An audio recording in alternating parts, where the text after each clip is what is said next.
7h30, 9h, la matinale de Radio Classique avec Guillaume Durand. L'invité du matin. Voilà, dans le droit fil de ce que disait Bonjour Alain Minc, donc Nicolas Piron, avec son invité ce matin, François Fillon a expliqué hier soir que toutes les victoires politiques ne pouvaient être que des victoires idéologiques, d'où sa potion libérale assez forte et expliquée avec force conviction. Est-ce que vous êtes, vous aussi, convaincu qu'il y a cette nécessité que la France passe par cette période ? Écoutez, moi je trouve que la France est en train de vivre un exercice qui lui fait honneur. Et je trouve, dans l'atmosphère tellement délétère, souvent dans ce pays, nous devrions être un peu fiers. La campagne des primaires a été parfaite, le vote impressionnant, les débats intéressants et emmerdants. Or, la démocratie, c'est ennuyeux.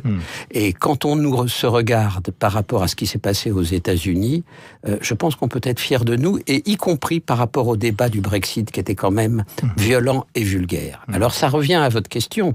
Dans un débat sérieux, ennuyeux, fut-il un tout petit peu emmerdant, l'idéologie a sa place, et tant mieux. Non, mais c'est ce que dit Fillon. Il dit de toute façon, c'est une bataille idéologique. Moi, j'ai bien réfléchi tout seul, personne ne me croyait au début. Mais maintenant, c'est l'heure pour la France. Il faut passer au libéralisme.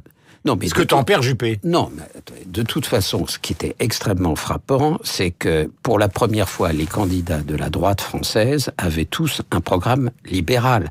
Parce qu'on ne peut pas dire que le programme de Juppé, c'était ce que les uns appelaient la caricature du chiraquisme. Je veux dire, il y avait entre eux des différences sur quoi ?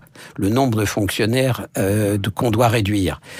Sur certains aspects. Oui, non, là je pense, vous savez, mais moi je suis un supporter d'Alain Juppé. Je pense qu'il a manqué un sujet hier dans le débat, et un sujet qui était à l'avantage d'Alain Juppé.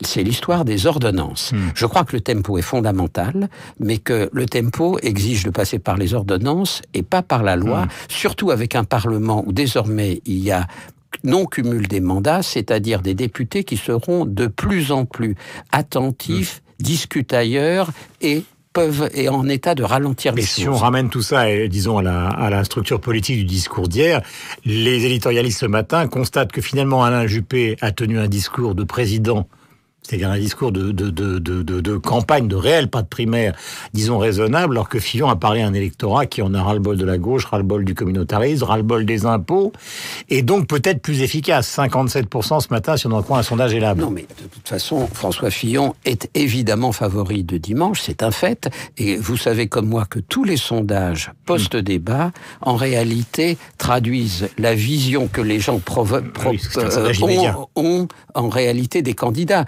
Puisque à chaque fois, l'ordre des sondages dans les 3 débats précédents, c'était l'ordre des sondages politiques. Donc ça me paraît secondaire. C'est clair que François Fillon est clairement l'expression d'une droite respectable, conservatrice, mais qui n'a jamais eu probablement son candidat depuis Georges Pompidou, si on y réfléchit. Valéry Giscard d'Estaing était décentré à gauche. Jacques Chirac n'était à l'évidence pas l'homme de cette droite traditionnelle, classique, et Nicolas Sarkozy a fortiori. Donc, d'une certaine façon, ceci est l'illustration de quelque chose qui est intéressant, c'est que les classes sociales perdurent. Question concernant ce qui se passe à gauche. D'abord, est-ce qu'il n'aurait pas été nécessaire qu'Emmanuel Macron, qui est en train, disons, de marquer, malgré la sortie d'un livre, une sorte de temps mort à cause de l'offensive médiatique un peu trop visible qu'il fait, est-ce qu'il n'aurait pas mieux fait de passer par la primaire de gauche pour clarifier la situation ? Mais évidemment que Macron aurait dû aller à la primaire de gauche. Pourquoi ? Parce que la primaire de dimanche dernier montre quelque chose que je trouve très intéressant, c'est-à-dire le vote des gens du camp d'en face. Et je trouve ça hautement démocratique.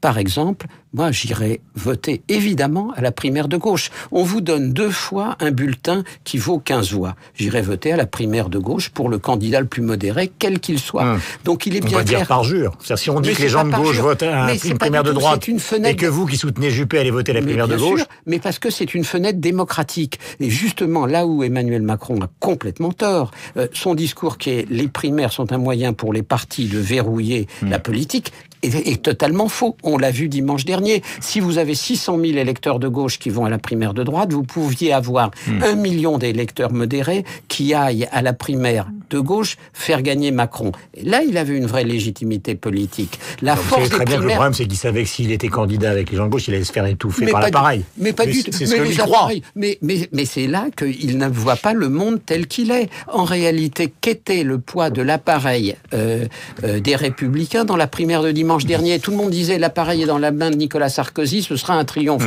Résultat, il est balayé. Il est bien évident que Macron aurait pu balayer la primaire de gauche en y amenant un vote modéré. Alors, il aurait eu une légitimité. Il y a une grande confusion ce matin, puisqu'on attend évidemment la candidature de François Hollande, personne n'en doute, les chiffres du chômage étant plutôt, disons, satisfaisants pour lui, on pourrait rentrer dans le détail. Mais partout dans la presse, Paris-Normandie ce matin, des confidences dans le Parisien, Valls a dit qu'il ne désarmait pas. Donc là, on est vraiment dans une situation qui est extrêmement confuse.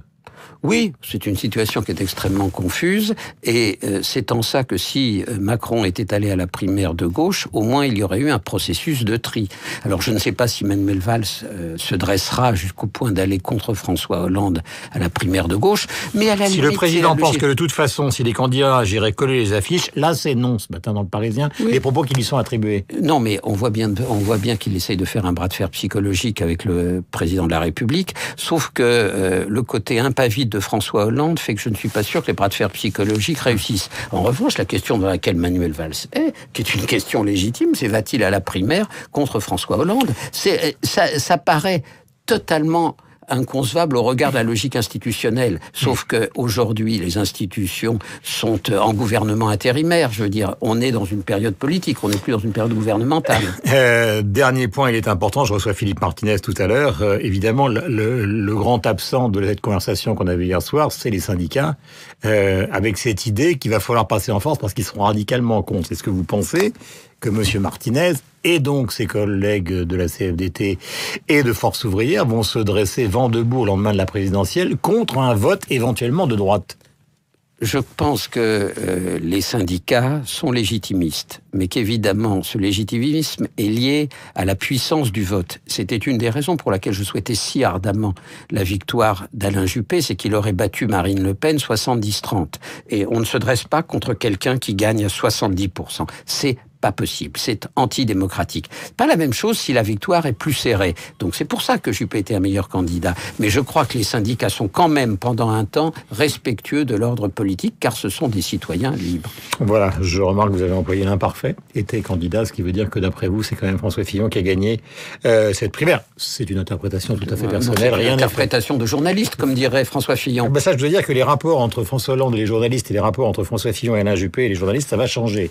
Car encore une fois hier soir, ils ont montré qu'ils n'avaient pas du tout l'intention de se laisser faire. 7h54, merci beaucoup.